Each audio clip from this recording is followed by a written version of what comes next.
Oggi però c'è un passaggio in più ed è un passaggio molto grave perché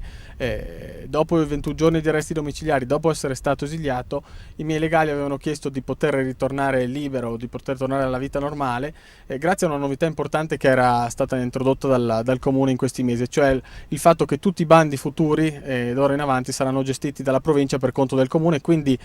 di fatto è venuto meno il pericolo di reiterare il presunto reato di cui sono accusato. Beh, nonostante questo, la procura di Belluno ha deciso di confermarmi l'esilio e quindi in questo momento a Cortina la democrazia è azzoppata perché il sindaco, democraticamente eletto, votato dai propri concittadini, non può esercitare il proprio ruolo prima ancora di essere giudicato, prima ancora di aver iniziato il processo. Sto pagando una pena preventiva, lo sto pagando in maniera molto forte perché tocca anche gli aspetti privati della vita familiare e lo sto facendo su